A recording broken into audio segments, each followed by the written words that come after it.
Cik. Baik, kita mulai. Bismillahirrahmanirrahim. Assalamualaikum warahmatullahi wabarakatuh.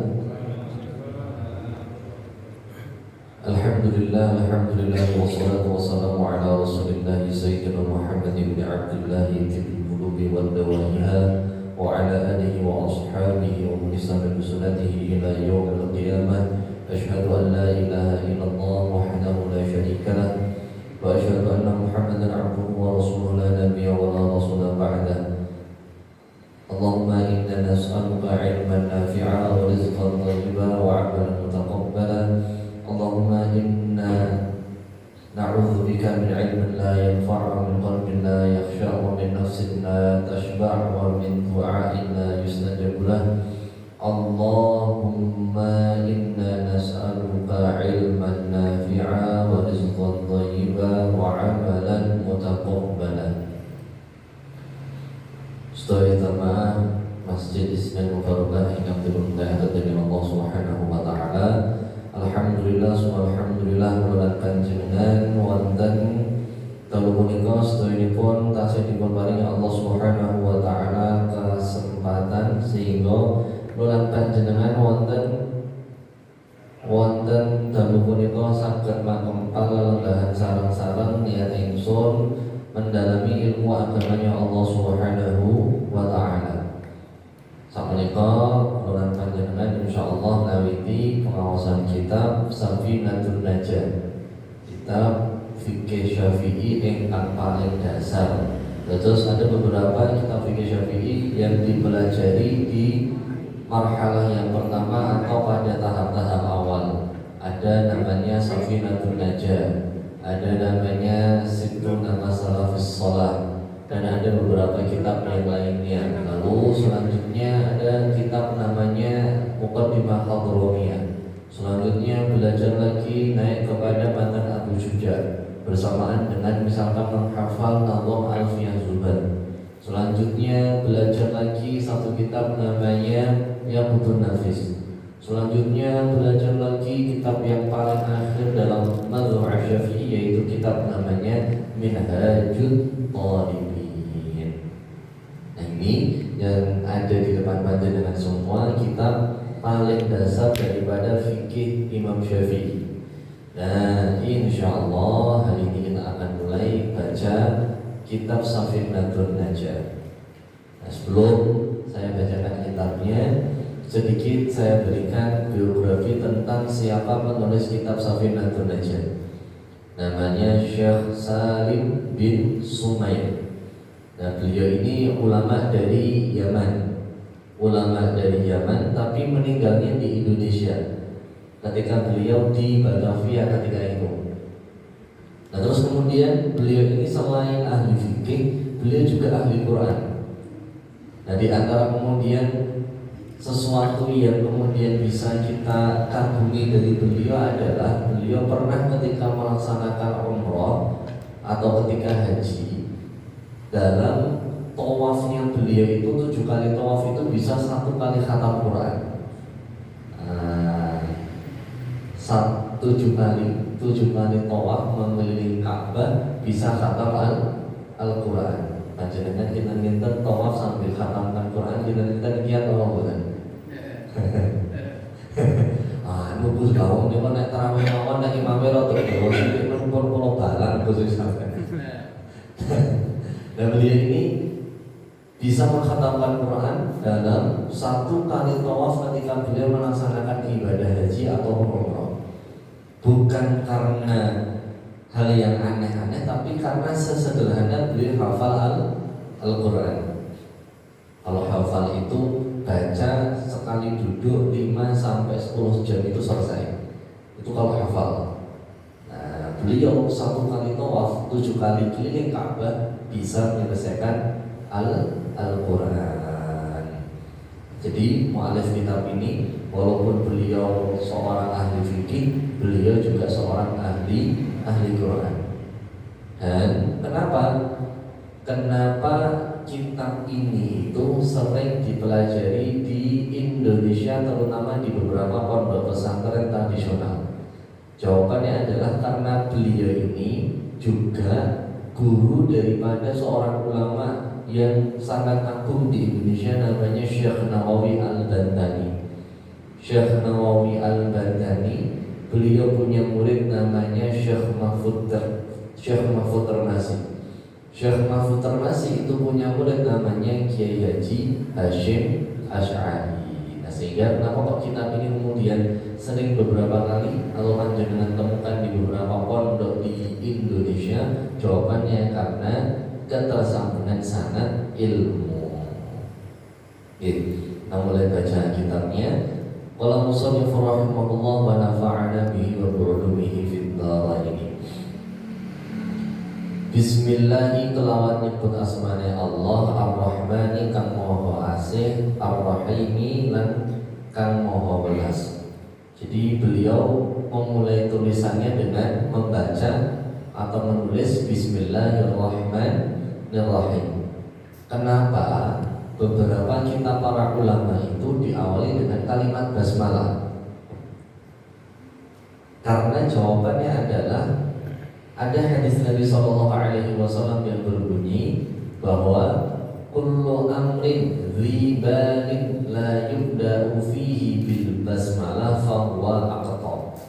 Ada 3 riwayat, aqta', adzar dan abtar. Setiap segala sesuatu hal yang penting kok tidak diawali dengan basmalah, maka dia pasti akan terputus. Maksudnya terputus di sini apa? Qillatul barokah, sedikitnya barokah. Karena para ulama mereka ketika menulis kitab itu pasti diawali dengan basmalah. Karena tadi untuk agar kitab yang ditulis itu penuh dengan keberkahan dan kebaikan dari Allah Subhanahu wa ta'ala. Saya ulang hadisnya. Hadisnya berbunyi kullu amrin ribalin la yubda'u fihi bil basmalah fahuwa aqta'. Segala hal kok boten diawiti dengan kalimat basmalah, maka dia pasti akan terputus. Apapun itu, dan jenengan misalkan melakukan pekerjaan mencari rezeki yang halal, kok dari rumah panjenengan boten mengucap bismillah, pasti berkahnya hilang. Panjenengan ketika mengawali atau sedang membeli rumah yang baru, kok tidak diawali dengan bismillah, pasti berkahnya hilang. Panjenengan tumbas motor, tumbas mobil, kok tidak diawali dengan basmalah, maka berkahnya pasti hilang. Nah, makanya penting menyebut kalimat Bismillahirrahmanirrahim. Yang artinya tadi Bismillahi kelawan nyebut asmanya Allah, Ar-Rahman ingkang Maha Welas, War-Rahimi lan kang Maha Asih. Nah, ketika panjenengan nyebut Bismillah, menyebut namanya Allah, itu seakan-akan panjenengan menyertakan segala urusan panjenengan itu bersama dengan Allah Subhanahu wa ta'ala. Nah, kalimat di dalam basmalah ini diawali dengan huruf ba.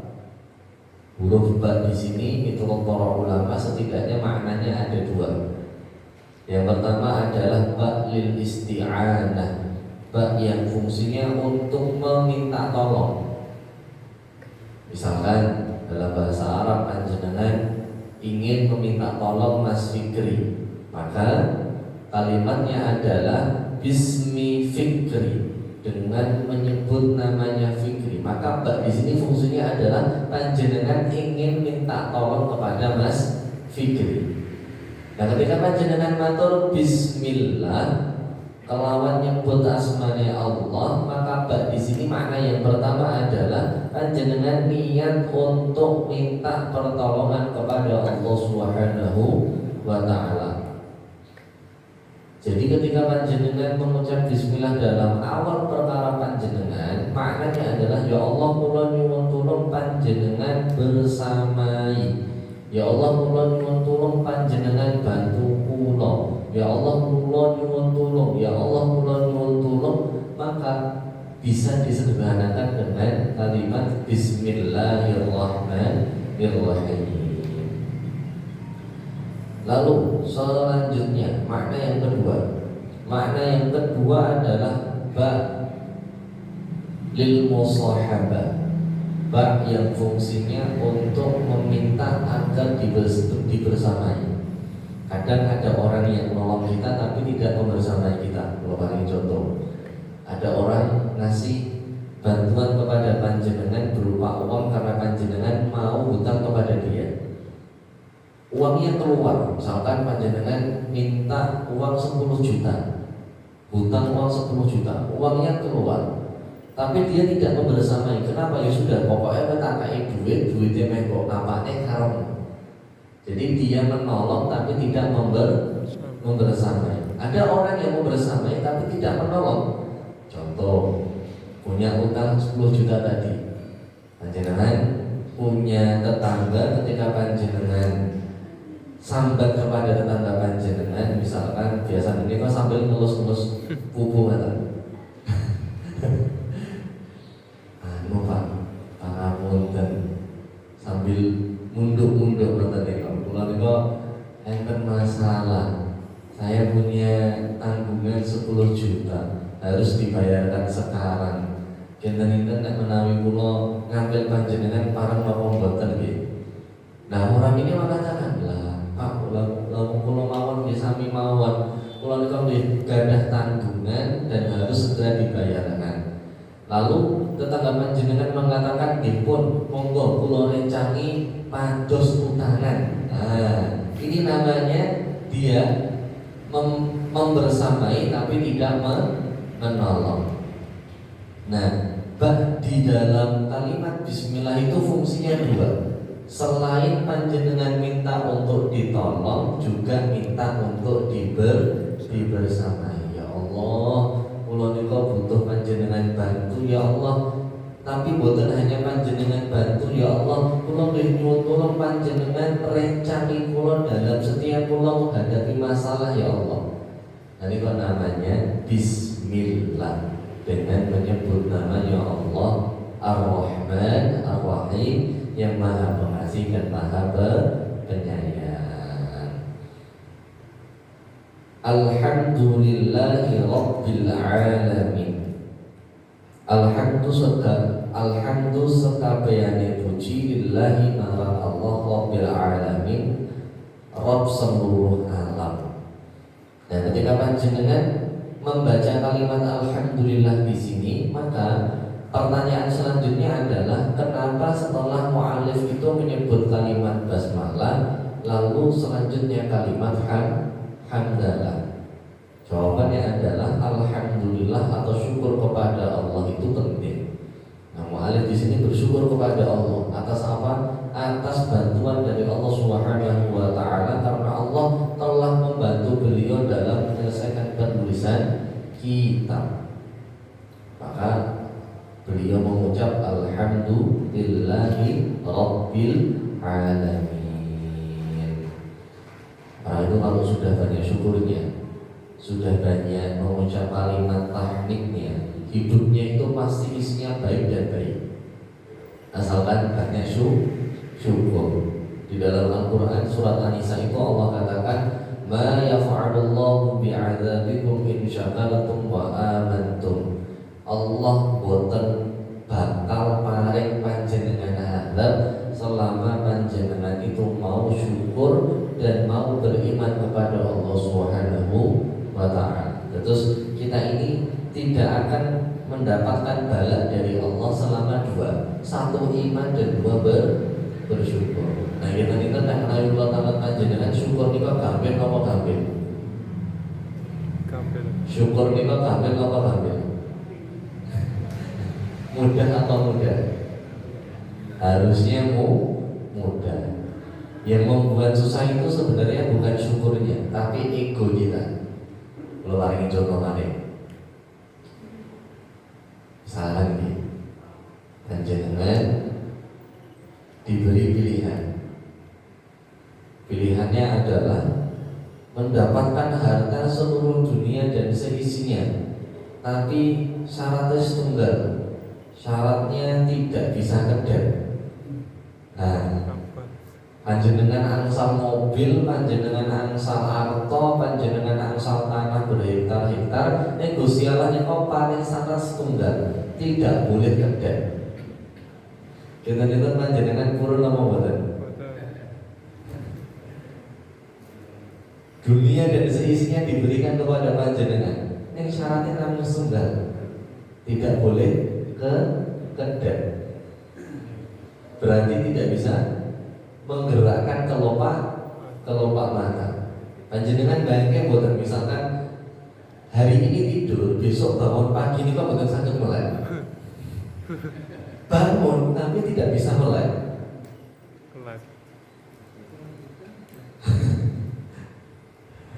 Kita ini besok itu ketika bisa membuka kelopak mata kita, maka itu adalah satu hal yang harusnya kita syukuri dari Allah Subhanahu wa Ta'ala. Karena tadi ternyata kita itu enggak mau menukar dunia dan seisinya dengan apa? Nikmat bisa berkedip. Berarti berkedip itu nilainya sangat besar menurut kita semua. Tapi kenapa kok sehari-hari itu rasanya tidak besar? Karena tidak pernah berusaha kita renungi. Bangun pagi panjenengan kok tasih saged kedap, alhamdulillah. Panjenengan besok bangun kok tasih saged kentut, alhamdulillah. Ada orang sakit itu pangapunten tidak bisa kentut, sampai perutnya itu kembung membesar. Kenapa? Karena tidak ada gas yang keluar. Apabila panjenengan besok bangun tidur saged kedap, saged kentut, alhamdulillah. Nah, maka bersyukur kepada Allah menika gampil. Engkang dadosaken susah niku napa? Ego kula lan panjenengan. Kalau sudah ego, kalau sudah nuruti apa yang dipingini, maka tidak akan pernah ketemu yang namanya syukur. Nah, di sini beliau mengatakan wa bihi nasta'inu ala umurid dunya waddin. Wa bihi lan kelawan Allah nasta'inu meminta tolong kami ala Allah ala umuri dunya ing atase perkara-perkara dunya wa dini lan perkara agama. Dan kepada Allah Subhanahu wa Ta'ala urusan dunia dan urusan agama itu kita pasrahkan. Jangan kalau pengen dunianya sukses maka minta tolongnya kepada Allah. Kalau pengen akhiratnya sukses maka minta tolongnya juga kepada Allah. Panjenengan kalau pengen sukses dunia akhirat maka sama juga minta tolongnya kepada Allah. Doanya insya Allah panjenengan semua hafal. Rabbana atina fid dunya hasanah wa fil akhirati hasanah wa qina adzabannar. Kalau niku merenungi doa ini membayangkan ternyata manusia itu sangat malu sekali. Doanya niku lucu. Rabbana atina fid dunya hasanah. Ya Allah nek saged ten donya niku nggih apik-apik mawon ya Allah. Wa fil akhirati hasanah, dan di akhirat juga yang baik-baik saja ya Allah. Wa qina adzabannar. Lan ampun ngantos panjenengan lebetaken kawula di dalam siksa api neraka. Ini kan doa simpel tapi semuanya dapat. Dunianya bagus, akhiratnya bagus, dan terhindarkan dari siksa api neraka. Kalau doa ini betul-betul bisa terwujud, hidup kelolaan panjenengan dengan enak apa? Enak deh. Rabbana atina fid dunya hasanah. Ya Allah, kula nyuwun teng donya nika panjenengan paringi hasanah sing apik-apik mawon ya Allah. Wa fil akhirati hasanah, dan di akhirat juga dapat yang baik-baik saja. Wa qina adzabannar, dan di dalam akhirat dijauhkan daripada yang namanya siksa api neraka. Wa sallallahu lan paring donga sapa Allah, wassalama lan paring salam sapa Allah ala sayyidina ing atase junjungan kita Muhammadin Nabi Muhammad khatimin nabiyyin, penutup para nabi, wa alihi lan sekabehe keluarga, wa sahbihi lan lan para sahabat ajma'ina kabeh. Wala haula, dan tidak ada kekuatan, wala quwata, dan tidak ada daya, illa billahil aliyyil azim. Nah, terus kemudian beliau mengucap sholawat. Kenapa pentingnya kita mengucap sholawat? Satu sholawatnya panjenengan.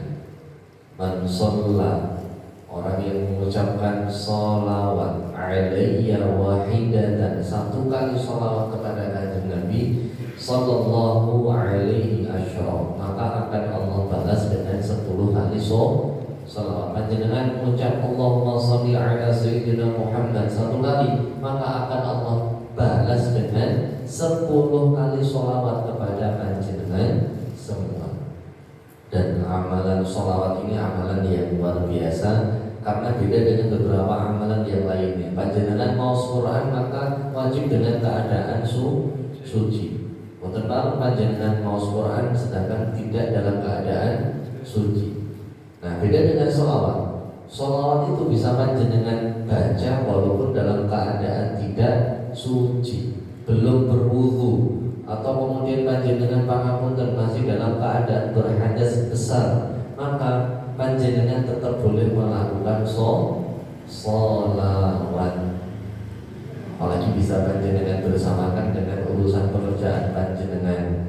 Panjenengan yang beramal sembari dengan sholawat. Aula sholli wa sallim daiman abada ala habibika khairil khalqi kullihim. Panjenengan sholawatan sambil melakukan aktivitas ini, Masya Allah, pasti aktivitasnya akan diberkahi oleh Allah Subhanahu wa ta'ala. Ada seorang sahabat namanya Ubay bin Ka'ab. Sinten naminipun Ubay bin Ka'ab. Suatu ketika Ubay bin Ka'ab ini matur kalian kanjeng Nabi, ya Rasulullah, wahai Rasulullah, bagaimana jika aku jadikan sepertiga dari doaku itu isinya adalah sholawat untukmu? Lalu kanjeng Nabi mengatakan, fa in zidta fa huwa khairun. Kalau kamu tambah maka itu baik. Loh, sudah ya Rasulullah, kalau gitu saya jadikan setengah dari doa saya itu isinya sholawat kepada panjenengan. Kanjeng Nabi masih mengatakan fa in zidta fa huwa khairun. Kalau kamu tambah maka itu lebih baik lagi. Nabi mengatakan, loh ya sudah kalau itu ya Rasulullah, kalau begitu saya jadikan seluruh doa saya itu isinya hanya sholawat kepada panjenengan. Lalu Rasulullah mengatakan, idzan, kalau kamu melakukan seperti itu, yaghfir dzanba, maka dosa-dosamu akan diampuni, wa tukfi hammak, dan semua keinginanmu akan dijawab oleh Allah Subhanahu wa ta'ala. Jadi kalau kita memperbanyak sholawat, doa kita itu isinya hanya sholawat kepada Nabi Muhammad SAW, dua ini kita dapatkan. Yaghfir dzanba wa tukfi hammak, Allah akan ampuni semua dosa-dosamu dan Allah akan menjawab semua keinginanmu. Itu dengan cara apa? Memperbanyak sholawat kepada Nabi Sallallahu Alaihi Wasallam. Nah, ini kita cukupkan nanti di mukadimah. Selanjutnya nanti sedikit beberapa hal penting terkait tentang fikih kurban, insyaallah akan kami sampaikan. Wala haula wala quwwata illa billahil aliyyil azim, dan tidak ada daya, tidak ada kekuatan kecuali bersama dengan Allah Subhanahu wa ta'ala. Nah, kalimat ini itu kalimat istimewa, kalimat yang kemudian bahkan disunahkan untuk kita baca setiap pagi dan petang itu setidaknya 7 kali. La haula wala quwwata illa billah. Bahkan kalau kita mengerjakan sholat atau kita mendengarkan azan, ketika dipanggil hayya 'alas shalah, jawabannya adalah la haula wala quwwata illa billah. Kenapa demikian? Karena ketika panjenengan matur la haula, tidak ada daya, wala quwwata, dan tidak ada kekuatan illa billah, kecuali bersama dengan Allah, seakan-akan panjenengan ketika menjawab azan itu mengatakan nggih ya Allah, ketika hamba bisa sholat itu bukan karena hamba fisiknya bagus, bukan karena hamba itu badannya kuat, tapi kenapa? Karena Allah yang memberikan kekuatan. Jadi ini terkait tentang mukadimah daripada kitab Safinatun Najah. Insyaallah kita akan baca satu persatu mulai pekan selanjutnya setiap babnya, dan kita akan bahas dan kita akan uraikan isi daripada kitab ini. Nah, karena kebetulan panjenengan sebentar lagi nih kau menghadapi ibadah kurban, maka ada beberapa hal yang kemudian hendak kami sampaikan terkait tentang fikih kurban, sehingga panjenengan sebagai panitia itu berjalan dengan keadaan memahami fikihnya. Nah, yang namanya kurban, kita mulai dari hukumnya dulu. Kurban itu kita hukumnya wajib atau sunnah?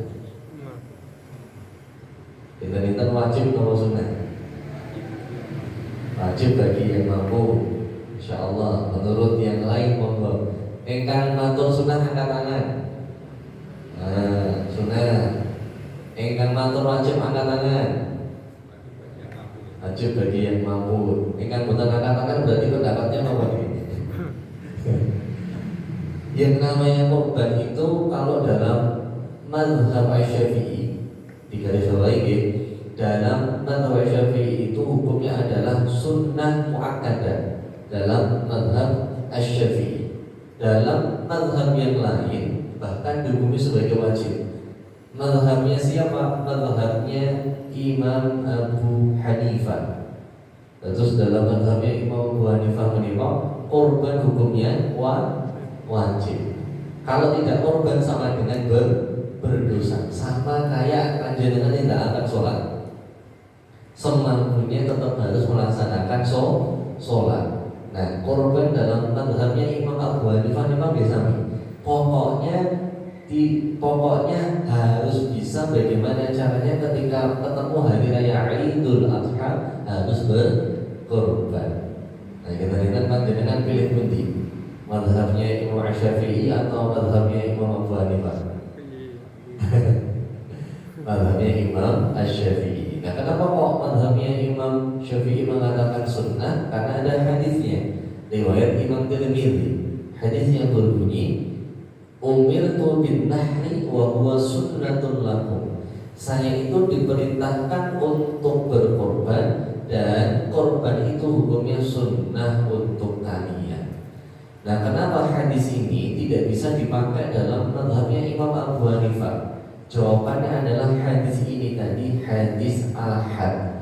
Hadis ahad menikah hadis yang diriwayatkan hanya satu jalur saja. Walaupun riwayatnya sahih, tapi kalau hanya diriwayatkan satu jalur saja, maka tidak bisa dipakai hukum dalam mazhabnya Imam Abu Hanifah.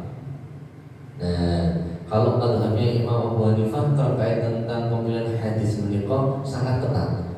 Jadi tidak hanya sahih, tapi harus mutawatir.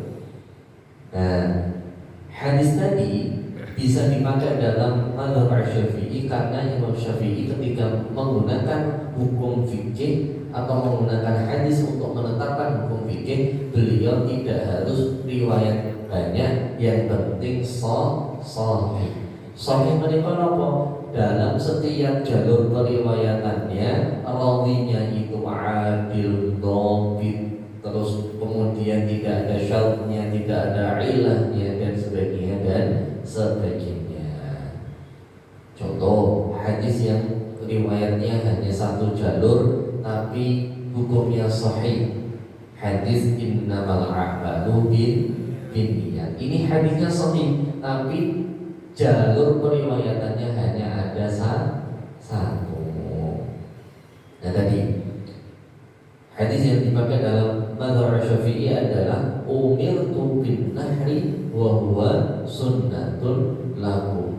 Saya ini diperintahkan untuk melaksanakan kurban dan hukumnya adalah sunnah untuk kalian. Atau dalam Quran Allah katakan, "Shalli li rabbika wanhar." Salatlah untuk Rabbmu dan berkurbanlah. Nah, Karena Imam Abu Hanifah tidak menggunakan hadis tadi, Imam Abu Hanifah hanya menggunakan ayat tadi. Fasholli li rabbika, salatlah untuk Rabbmu, wanhar, dan laksanakanlah kurban. Nah, beliau memahami lah ini perintahnya jelas, wanhar, laksanakanlah kurban, berarti hukumnya wajib. Nah, ini perbedaan pendapat terkait tentang kurban. Ada juga ulama yang mengatakan mazhabnya Imam Malik wajib kalau mampu. Apa? Wajib kalau mampu. Mazhabnya Imam Malik. Nah, lalu kemudian beberapa hal penting yang harus panjenengan tahu ketika kurban. Tentu terkait tentang pemilihan hewan ya, panjenengan sebagai panitia. Kalau saya lihat di poster di depan itu hanya menerima iuran sapi. Artinya tanggung jawab panjenengan dalam memilih sapi. Pastikan satu, hewannya tidak kurus kering. Dua, tidak pincang. Tiga, tidak ada cacat. Empat, panjenengan ketika memilih hewan kurban harus yang sudah umur. Kalau sapi berapa tahun? Dua tahun untuk sapi. Kalau onta baru lima tahun. Kalau Masjid Islam Mubarokah onta apa sapi? Sapi ke. Boten kurun onta ngoten. Mendatang safari. Mendatang safari gitu. Oh, betul betul.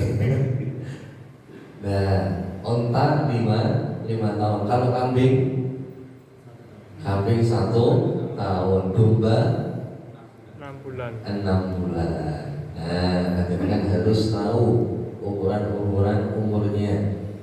Lalu, apakah ketika misalkan giginya belum lepas, tapi usianya sudah lebih dari 2 tahun. Ada di beberapa hewan usianya sudah lebih dari 2 tahun tapi giginya belum lepas. Kalau bahasa Jawanya ini koel.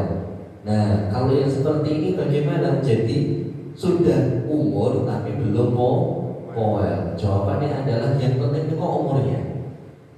Walaupun misalkan belum koel, asalkan betul bisa dipastikan usianya sudah 2 tahun, maka sudah sah digunakan untuk berkorban. Tapi lebih mudah lagi niteni kalau sudah koel otomatis sudah 2 tahun. Betul nggih? Nah, jadi batasnya menikah adalah umurnya. Tapi kalau sudah koel otomatis sudah 2 tahun. Kambing nggih mboten. Kalau 1 tahun sudah koel, maka otomatis kalau sudah koel maka otomatis dia sudah 1 tahun lebih. Domba gesami, kalau dia sudah koel maka dia otomatis sudah 6 bulan lebih. Nah, ini terkait tentang pemilihan hewan kurbannya. Lalu terkait mana yang lebih utama? Lebih utama mana? Sapi, domba, atau kambing atau unta? Yang paling utama adalah perlu kita rinci. Jadi harus kita rinci dulu. Yang paling utama adalah di antara 4 hewan ini mana yang kemudian kita korbankan secara pribadi. Jadi 1 hewan untuk 1 nama. Maka di antara 4 ini kalau panjenengan misalkan korban onto tapi sendirian, maka itu juga yang utama. Korban sapi tapi sendirian itu juga yang lebih utama. Korban kambing kalau sendirian maka itu juga yang lebih utama. Maka tadi yang penting itu adalah mana yang kemudian kita lakukan secara pribadi. Berarti antara iuran sapi 7 orang dengan orang yang berkorban 1 ekor sapi sendirian, kira-kira utama mana? Utama yang 1 ekor sapi untuk sendirian. Lalu kemudian dibandingkan dengan kambing, kira-kira 7 orang iuran sapi dengan yang kemudian satu kambing sendirian, kira-kira lebih utama mana? Jawabannya adalah tetap lebih utama yang sendirian. Tapi kalau niatnya yang bareng-bareng ini bisa dikondisikan, niatnya misalkan karena ngejar maslahat yang banyak, daging lebih banyak, lalu lebih mudah untuk dimakan daripada kambing, maka kalau niatnya tadi bisa terukur, jawabannya adalah lebih utama yang 7 sapi. Karena tadi maslahatnya bisa diukur dan kemudian syiar daripada korbannya bisa lebih luas. Oke? Nah, terus selanjutnya terkait tentang yang cacat. Kita kalau sanglir itu dianggap cacat apa enggak? Sanglir itu malah punten. Pripun nggih bahasa mudahnya atau bahasa sopannya? Testisnya itu hilang. Nah, testisnya itu hilang. Nah, itu kira-kira apakah dianggap cacat atau enggak? Jawabannya tidak. Jadi kambing sanglir itu tidak dianggap cacat. Cacat itu yang seperti apa? Cacat itu adalah yang mengurangi bagian daripada tubuh ketika hewan tersebut hidup. Misalkan kambing telinganya hilang, maka dia dianggap cacat. Atau kakinya cuma 3, maka dia dianggap cacat. Kalau tidak ada tanduknya atau tanduknya dipotong, cacat atau boten? Tidak. Kalau tanduk tidak. Kuku misalkan kukunya terlalu panjang, apakah dianggap cacat? Jawabannya tidak. Atau misalkan kakinya 4, tapi yang satu kakinya ada, tapi hanya sedikit agak bengkok dan itu memang dari lahir, bukan karena patah. Jawabannya itu juga tidak cacat. Kalau kakinya kelebihan, boten. Jadi yang dianggap cacat yang tidak sah itu pada dasarnya karena disebabkan daging yang berkurang atau menjadikan hewan tersebut yang harusnya dapat daging sekian tapi hanya mendapatkan sekian, maka itu baru dikatakan sebagai cacat. Nah, kemarin itu di kontes sapi di daerah Wonosobo ada sapi itu kakinya ada 6 kelebihan. Jadi ada 4 kaki di bawah, lalu di bagian punuk itu ada kaki yang kelebihan, ada 2. Nah, yang seperti ini bagaimana? Apakah sah digunakan untuk korban? Jawabannya sah. Karena cacat yang disebut di sini adalah cacat yang menjadikan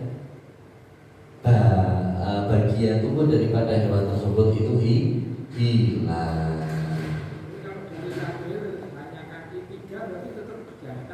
Ya, cacat. Beda sama sanglir tadi. Sanglir itu kan hanya 1 atau misalkan 1 besar 1 kecil, maka ini tidak dianggap sebagai cacat. Nah, jadi kalau dari lahir 3 aja kakinya, maka dia dianggap sebagai cacat karena tadi bagian tubuhnya ada yang hilang. Telinganya cuma 1 misalkan, maka juga dianggap cacat. Nah, lalu kemudian pincang jalannya disebabkan misalkan karena kakinya patah. Nah, ini juga tidak sah untuk kurban. Tapi kalau dia kakinya 4, 3 kakinya besar, yang 1 agak bengkok, tapi ketika jalan tetap biasa saja, maka tetap sah digunakan sebagai kurban. Tapi kalau pincang betul-betul sampai dia kaki yang salah satu itu tidak bisa dipakai untuk jalan, maka jawabannya adalah tidak sah dipakai untuk kurban. Terus yang tidak sah lagi, buta. Kalau bahasa kita atau bahasa orang Jawa, berengen. Nah, kalau berengen pangapunten sampai matanya itu jadi putih, maka tidak sah digunakan untuk kurban. Kalau cuma berair nih, kalau cuma berair tidak sampai kemudian betul-betul buta masih sah. Tapi kalau sampai di titik ini putih mawon, betul-betul sampai menjadikan kambing atau sapi atau domba itu tidak bisa melihat, maka tidak sah digunakan untuk kurban. Tapi kalau disembelih dagingnya boleh dimakan atau tidak? Boleh. Jadi bukan berarti tidak boleh untuk kurban, tidak boleh dimakan. Contoh kan dengan makan kambing balibul, kambing bawah 5 bulan, itu kalau untuk kurban tidak sah, tapi boleh untuk panjenengan makan. Contoh lagi yang tidak boleh untuk kurban adalah yang sakit, yang sakitnya sampai menjadikan hewan tersebut dagingnya hilang atau jadi kurus kering, seperti misalkan ketika kena PMK nilo. Nah, ini tidak boleh dipakai untuk kurban, tidak sah. Nah, ini beberapa yang kemudian harus panjenengan perhatikan tentang pemilihan hewan kurban. Termasuk nanti ketika panjenengan menyembelih kambing, panjenengan pastikan kambingnya itu kuat atau tidak. Walaupun panjenengan hanya dititipi, tapi panjenengan sampaikan, oh ini panjenengan cek, ternyata kok belum umur, panjenengan sampaikan kepada shahibul kurban, pangapunten Bu, Pak, panjenengan diparingi mendo ingkang tasih jemongko atau masih muda. Jadi kalau dipakai untuk kurban tidak sah. Niki pripun ajeng panjenengan langsulaken atau tetap kita belah tapi bukan untuk kurban, hanya sekedar sedekah daging. Nah, jadi panjenengan cek betul-betul nanti ketika panjenengan potong, kira-kira ini sudah kuat atau belum. Kalau kulino itu insya Allah lihat wajahnya itu sudah kelihatan. Oh ini kambing masih jemoko. Oh ini sudah usianya. Oh ini sudah tua. Itu kelihatan dari bentuk wajahnya. Nah kalau sudah terbiasa, maka termasuk kalau sapi kan panjenengan ceknya dari awal panjenengan tilik dengan tim survei kan pasti sudah panjenengan cek nih kok umurnya, oh ini sudah umur, oh ini belum. Nah kalau kambing kan karena diantar di hamil 1, maka ketika disembelih panjenengan juga cek betul-betul kira-kira sudah usia atau belum. Lalu terakhir nih terkait tentang beberapa hal kurban, terkait tentang kulit yang kemudian menjadi permasalahan di beberapa tempat. Kulit itu kira-kira boleh dijual atau tidak? Boleh dijual atau tidak?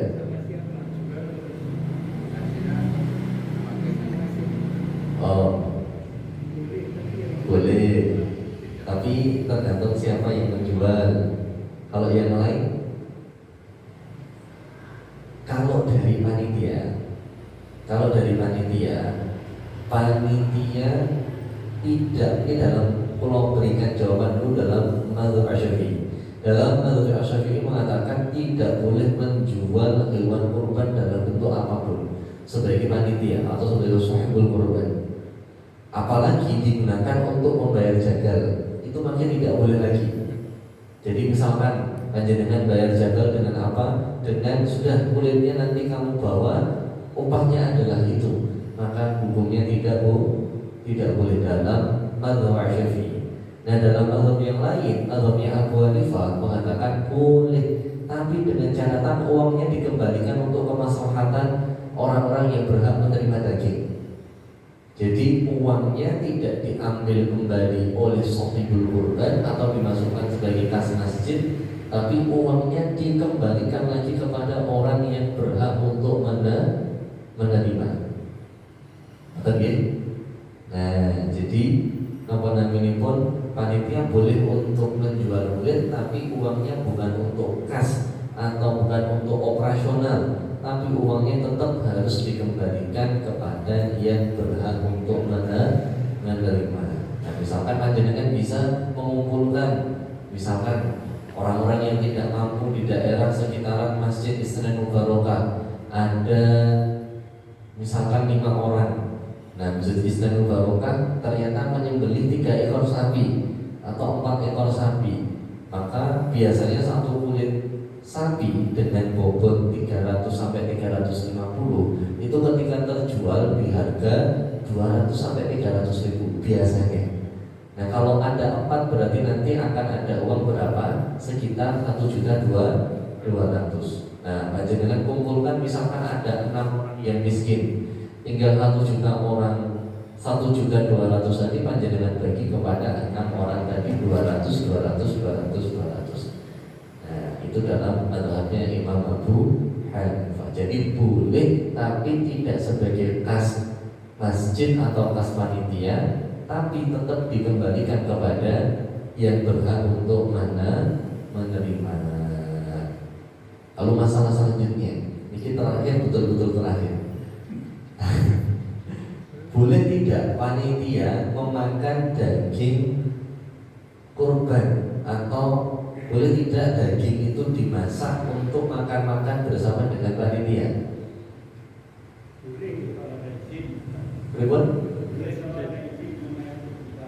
Boleh kalau ada izin dari sohibul kurban. Yang bilang tidak boleh enten apa boten di antara. Nah, jawabannya pada dasarnya dia tidak boleh, tapi bisa diakali. Diakali dengan cara apa? Karena tadi kalau misalkan panitia memakan daging dari hewan kurban itu sama seperti jagal dibayar dengan kulit, atau sama dengan jagal dibayar dengan daging. Karena kan panitia itu pada dasarnya pada hari itu semuanya berproyeksi menjadi jagal. Walaupun tidak motong langsung boten. Maksudnya di sini adalah jagal itu orang yang kemudian mengurusi daging tadi. Nah, lalu boleh dengan cara apa? Boleh dengan cara tidak dikhususkan hanya untuk panitia. Artinya siapapun boleh makan. Jadi tidak, oh ini makan hanya untuk panitia, hanya untuk yang kerja. Siapapun boleh makan, yang kerja, yang tidak, yang nyambut gawe nopo semuanya boleh makan ini boleh. Karena kalau disyaratkan harus panitia, berarti ada akad bahwa ini adalah daging atau makanan untuk panitia atau balas jasa atas panitia yang bekerja, dan ini hukumnya tidak boleh. Jadi boleh asalkan terbuka untuk siapapun kaum muslimin seluruhnya yang ada di masjid ini. Kalau mau makan-makan ketika hari raya, boleh untuk hadir di waktu penyembelihan hewan kurban. Betul nggih? Nah, walaupun pada dasarnya yang datang nanti hanya panitia, itu boleh. Asalkan panitia tidak mengkhususkan hanya untuk panitia.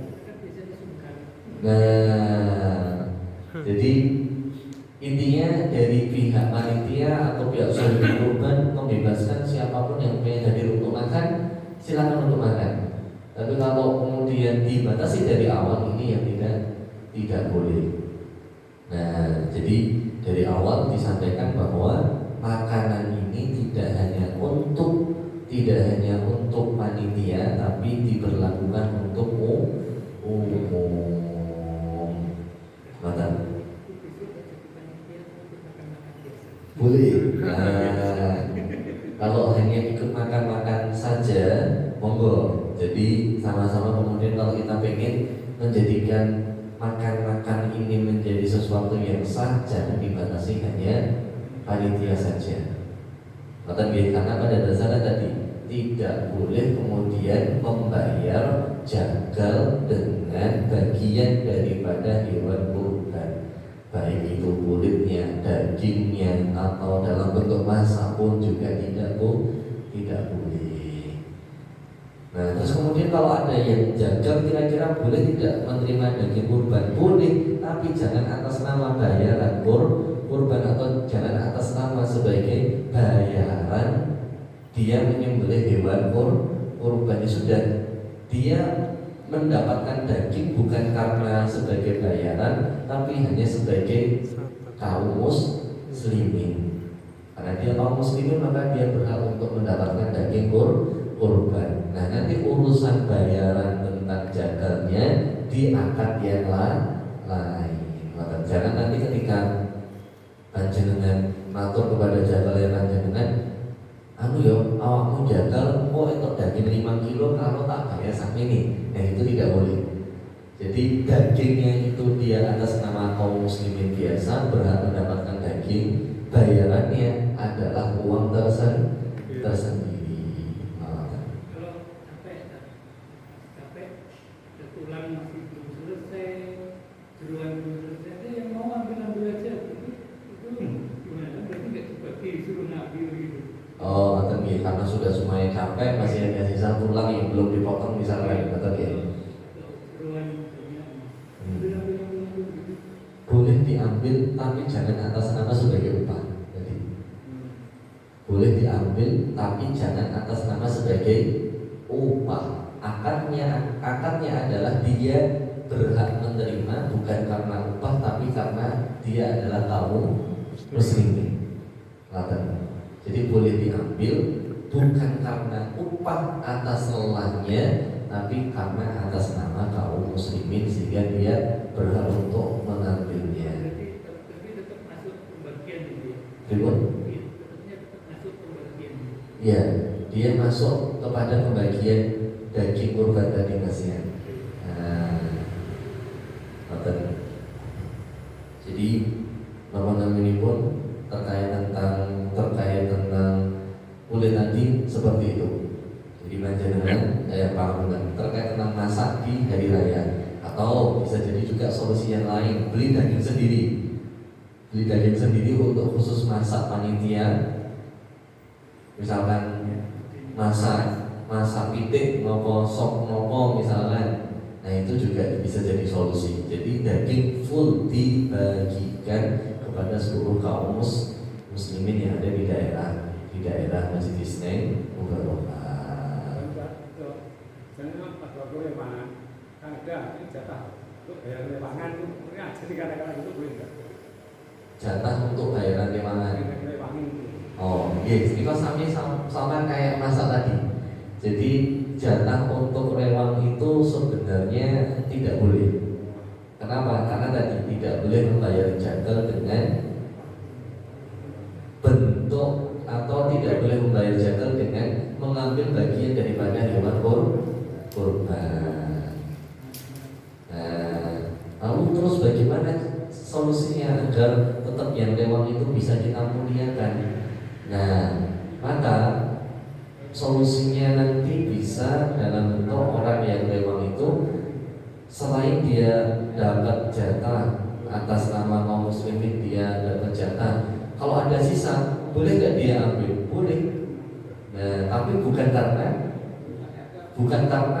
balas jasa lewang, tapi karena atas nama kaum muslimin. Kata dia, tinggal akadnya di depan. Ya mau kau di. Berarti yang berhak mendapatkan hanya kaum muslimin. Setiap kali akad disebutkan dalam mazhab Syafi'i wajib kaum muslimin. Dalam mazhab Syafi'i, tapi dalam mazhab yang lain ada keringanan. Mazhabnya Imam Malik ada keringanan boleh bermuslim. Tapi dalam mazhab kita, mazhab Syafi'i wajib kaum muslimin. Jadi kalau nanti pun ada pembagian kepada non muslim di daerah sini, maka pastikan dulu seluruh musliminnya sudah dapat. Nah, kalau seluruh musliminnya sudah dapat, selanjutnya adalah kira-kira di daerah sekitar ada nggak muslim yang belum dapat?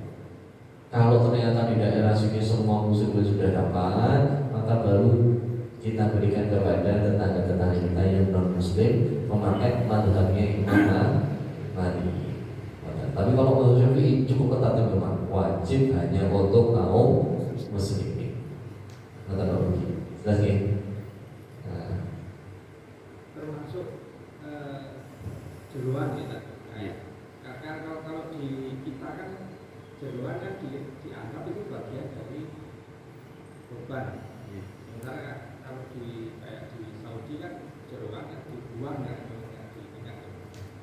Nah, itu kan termasuk di sini, termasuk itu boleh nggak kayak apa kita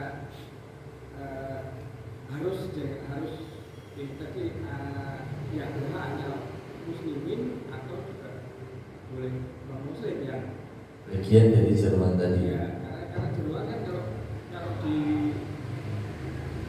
Saudi. negara yang kayak di Saudi lah yang contohnya kan dagingnya dibuang kan maksudnya nggak diinginkan, yang diinginkan hanya dagingnya aja kan. Betul. Iya. Itu juga bisa jadi solusi.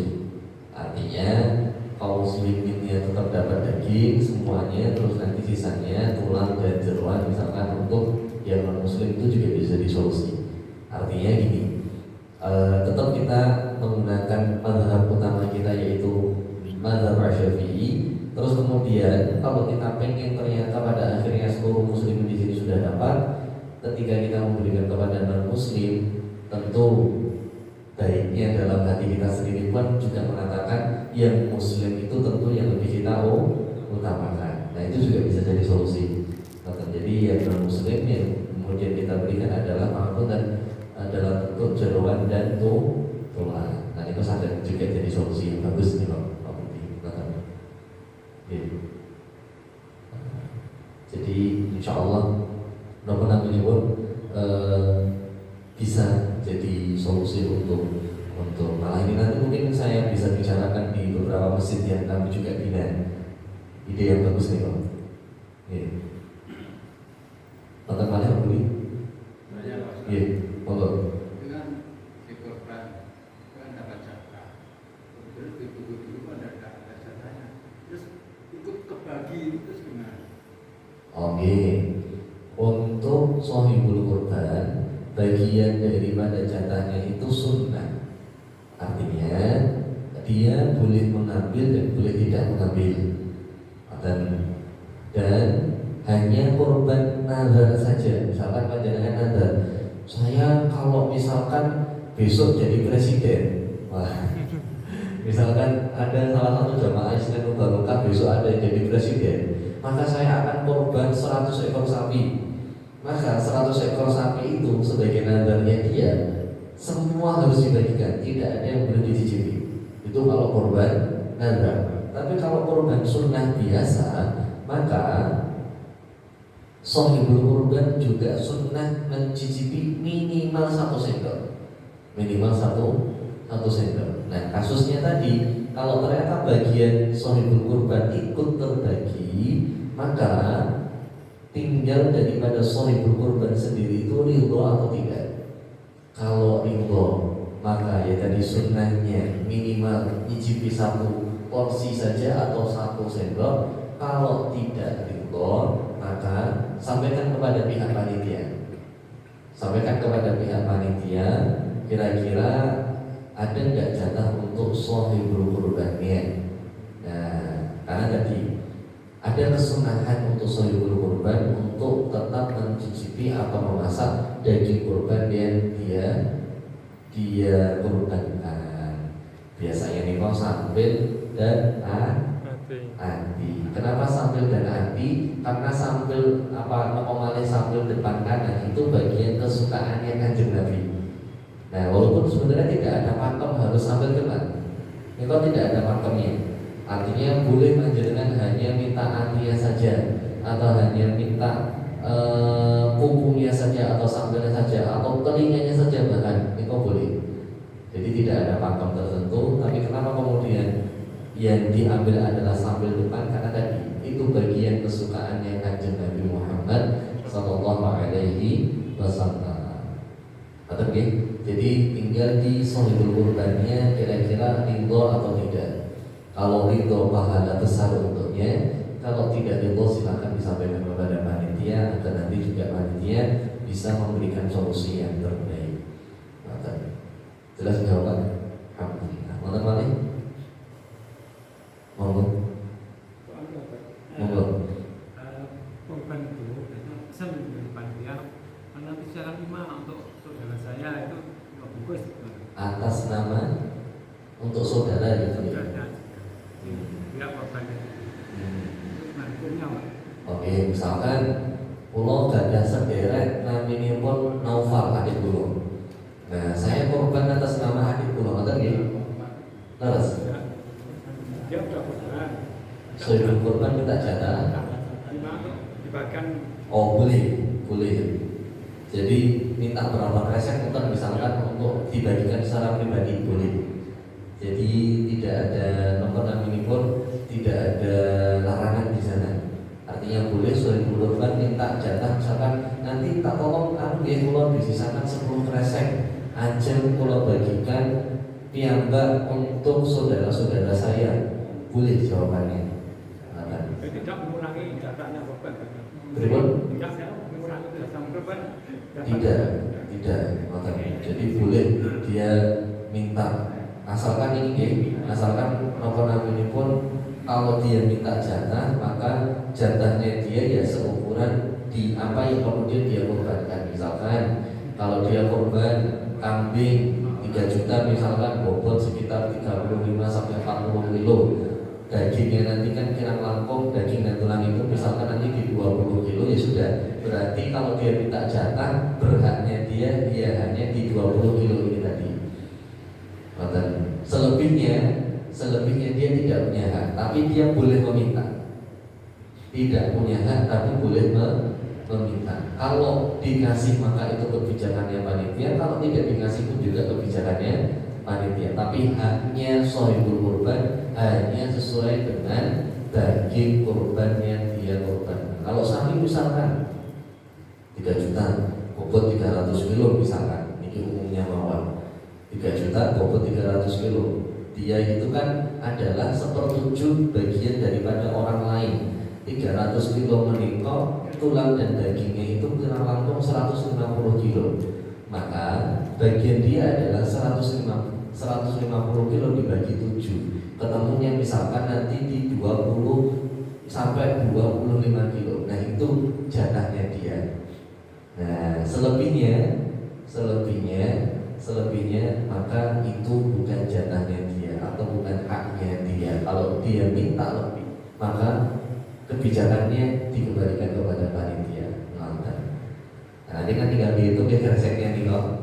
Kalau misalkan dia dapat sampil, terus kemudian nanti itu berapa kilo, terus nanti kresek yang dia minta, kalau misalkan masjid 1 kilo misalkan satu kreseknya. Nah berarti dia maksimalnya sampil plus ati dengan kreseknya maksimal dia 10 sampai 15 kresek. Tinggal nanti dihitung mawon nomor ini pun jatah sohibul kurban. Nah itu dikira-kira mawon. Dikira-kira misalkan kalau nanti dari pihak peternakan mengatakan, oh ini biasanya kalau di Masjid Islam dagingnya ditimbang seluruhnya betul. Nah kalau betul maka panjenengan kira-kira mawon dari pihak ini peternakan mengatakan, oh ini bobot sekitar 400 kilo misalkan. Nah nanti panjenengan silakan cek di internet cara menghitung karkas daging. Nah itu biasanya kalau sapi limosin itu 50 sampai 55% sampai 60% karkas dagingnya. Nah berarti nanti kalau ada yang minta tinggal dihitung mawon dengan hitungan yang sama seperti tadi. Haknya dia adalah 1/7 dari 50% berat hidup. Jelas gitu? Nah, monggo kalau ada yang ditanyakan lagi.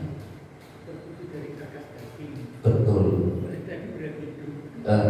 Maksudnya 1/7 dari karkas dagingnya tadi. Karena kan yang dibagi karkas gitu. Daging dan tulang.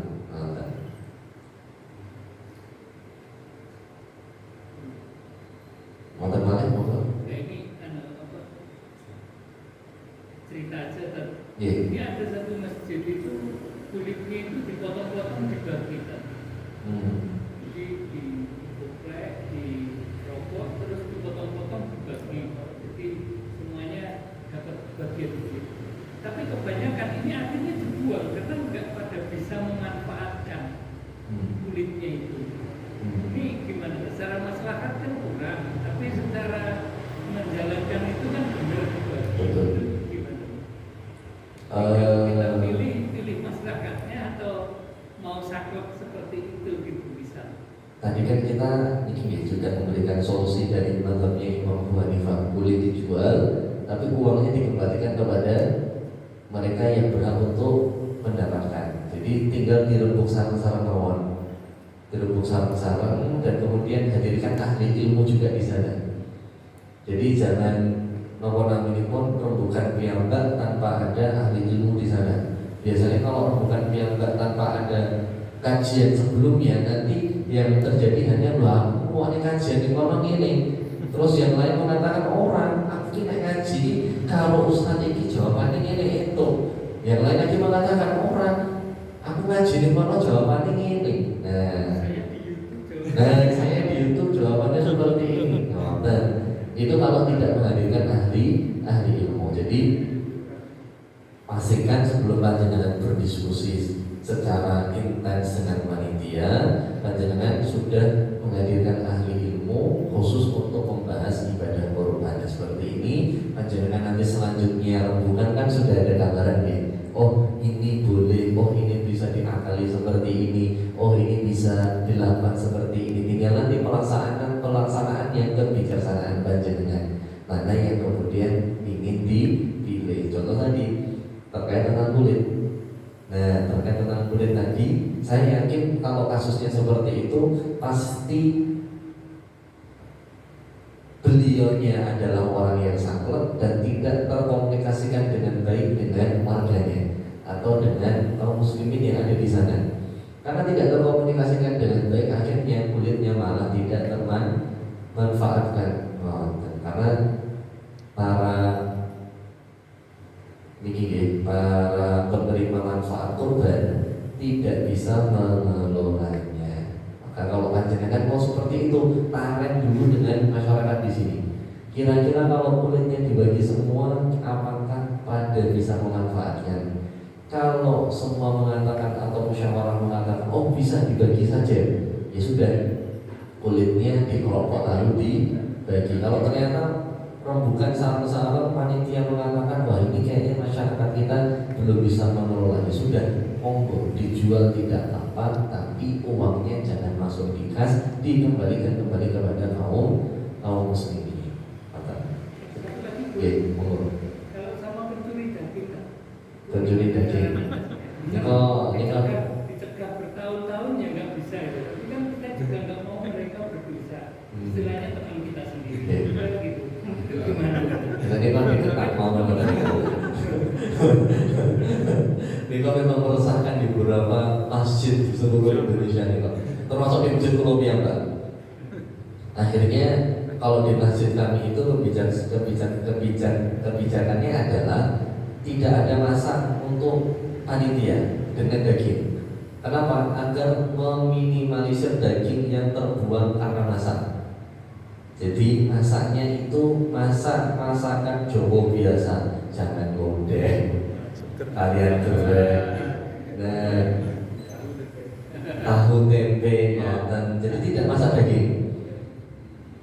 Karena apa? Karena kasusnya di tempat kami adalah daging itu yang harusnya misalkan sampai 400 kilo hidupnya, maka kan hitungannya adalah satu sapi, karena di tempat kami itu satu kreseknya setengah kilo atau 5 ons, maka satu sapi itu setidaknya bisa keluar dagingnya saja itu bisa di 200 sampai 250 harusnya.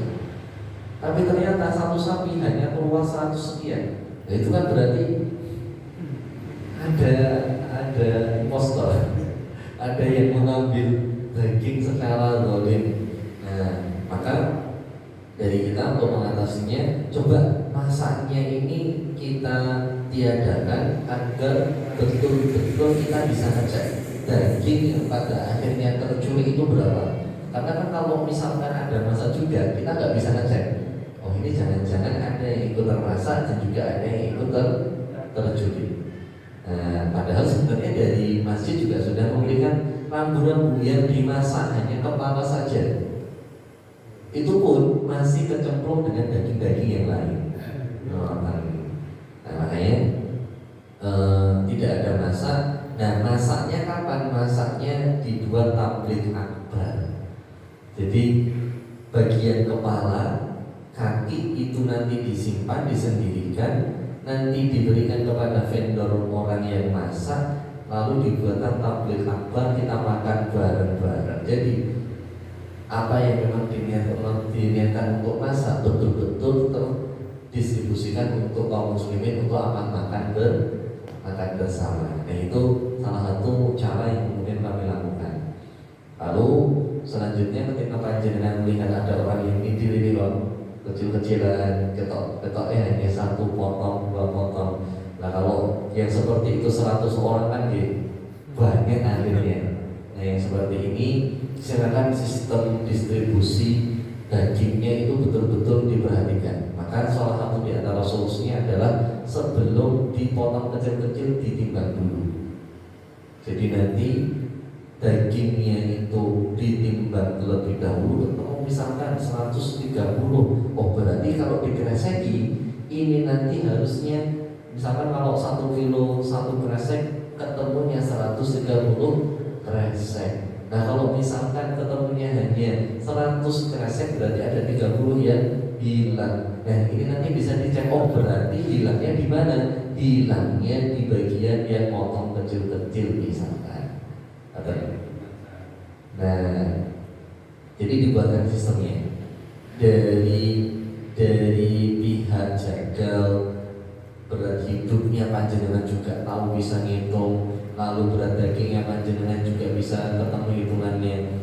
Panjenengan kalau misalkan ngitung karkas tadi, karkas itu insya Allah nggak akan beda dengan realitanya. Kalau panjenengan ketika diakui oleh pihak peternak, oh ini bobotnya 400 kilo, tinggal panjenengan hitung mawon sesuai tidak dengan hitungan karkas tadi. Kalau tidak sesuai, maka kemungkinannya 2, peternaknya yang tidak jujur atau pihak jagalnya ada yang ngambil. Nah, tinggal nanti panjenengan pastikan. Terus selanjutnya, oh ternyata ini proses ini aman. Selanjutnya ketika ditimbang daging seluruhnya ketemunya sama dengan hitungan karkas. Oh berarti kalau ada kurang di kreseknya, yang mengambil itu di bagian yang memotong kecil-kecil atau yang memasukkan ke dalam kresek. Jadi silakan betul-betul dalam setiap prosesnya ini ada hitungan yang bisa dipertanggungjawabkan bersama-sama. Ini kemudian salah satu cara untuk mengurangi orang-orang yang ambil daging secara zalim. Insya Allah di tempat kami tahun depan seluruh daging itu ditimbang dulu. Setiap satu sapi ditimbang dulu dagingnya berapa. Memang karena diniatkan untuk apa? Tapi itu memang kata zalimnya itu gak bisa dihilangin. Dia ngambil karena zalim. Iya, itu tidak bisa. Tidak bisa. Tetap harus lewat pembagian gitu. Betul. Kenapa? Karena yang berhak untuk membagi itu adalah 1 sohibul kurban, 2 panitia. Panitia itu siapa? Panitia adalah yang diwakilkan oleh sohibul kurban untuk membagikan daging kurban. Jadi teman sendiri ya tak bisa. Teman sendiri. Apa diikhlaskan apa diridhoi? Kalau diikhlaskan tentu mungkin secara pribadi kita bisa bilang ikhlas. Tapi secara kemaslahatan umum kalau tidak dibuatkan sistemnya itu akan jadi penyakit. Dia mungkin yang bisa kita lihat dia mencuri di sini. Kalau dia mencuri di sini maka dia juga akan mencuri di tempat yang lainnya. Itu sama saja kita menjadikan dia berdosa di satu tempat dan juga di tempat yang lainnya. Tapi kalau dibuatkan sistemnya tadi, insya Allah semuanya akan belajar untuk jadi orang yang amanah. Walaupun nanti tetap akan ada bisnisnya, tapi insya Allah tidak akan sebanyak ketika tidak dibuatkan hitungan-hitungan yang tadi. Nah, jadi kalau sebenarnya mungkin kita secara pribadi bisa mengatakan kalau bisa apa potong body dewi misalnya, atau pancane dewi, mungkin kita bisa mengatakan ya sudah tidak ada masalah. Tapi kalau kita biasakan, maka orang yang seperti itu, orang kalau sudah mengambil curang nih pakai bahasa Jawanya, suka mengambil barang di luar daripada haknya. Kalau masjid juga memberikan pembiasaan, dia juga akan melakukan di tempat yang lainnya. Jadi terkadang kita juga harus tegas untuk mengatakan, oh yang kamu lakukan itu salah. Nah, kalau nanti sistem yang dibuatkan kita bisa bisa ngecek siapa yang harus kemudian kita tanyai. Oh, ini harusnya bisa sekian kresek kok tidak, kok tidak sekian kresek. Siapa yang mengambil itu pasti ada, tidak mungkin tidak ada. Nanti kalau tidak ngaku bagaimana? Maka tinggal tim yang ini nanti tahun depan tidak dipakai lagi untuk mengurusi di bagian tertentu di mana daging itu hilang. Nah nanti mungkin di tahun pertama semua bagian ternyata kalau semua ternyata misalnya buntutnya hilang, kupingnya hilang, kakinya tiba-tiba hilang. Nah maka setiap prosesnya ini nanti ke depan saya sangat menganjurkan untuk panitia membuat penanggung jawab di setiap bagian masing-masing.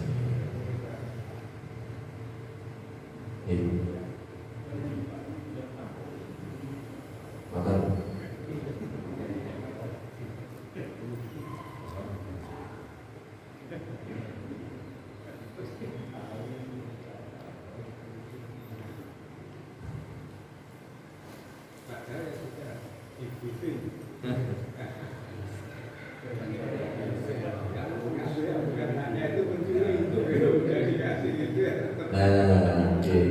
makanya nih.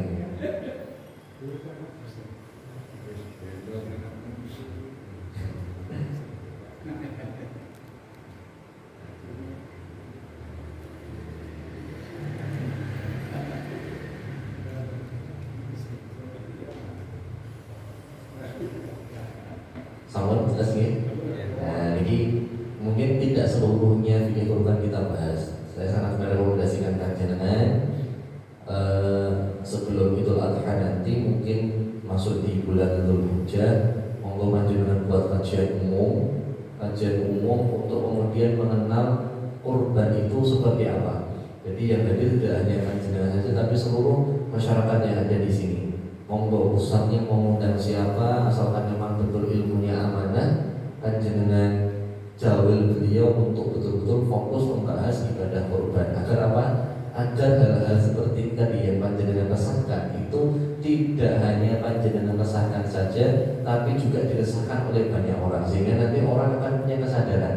Wah ya sudah ya, ternyata ngambil daging ketika kurban tidak boleh ternyata.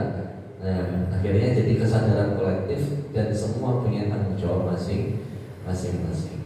Maka jadi beliau sangat merekomendasikan setelahnya panjenengan buat kajian umum, ibu-ibu, bapak-bapak seluruhnya hadir, fokus untuk mendengarkan penjelasan tata cara ibadah kurban. Jadi kau yang saya diaturakan mungkin bisa paling manfaat kemantan panjenengan sedaya dengan Allah dan terhubung, dan semoga apa yang kita bicarakan ini ilmunya bisa kita praktekkan bersama-sama insya-Allah. Kata jazakumullahu khairan katsiran ala umurikum wa ihtimamikum.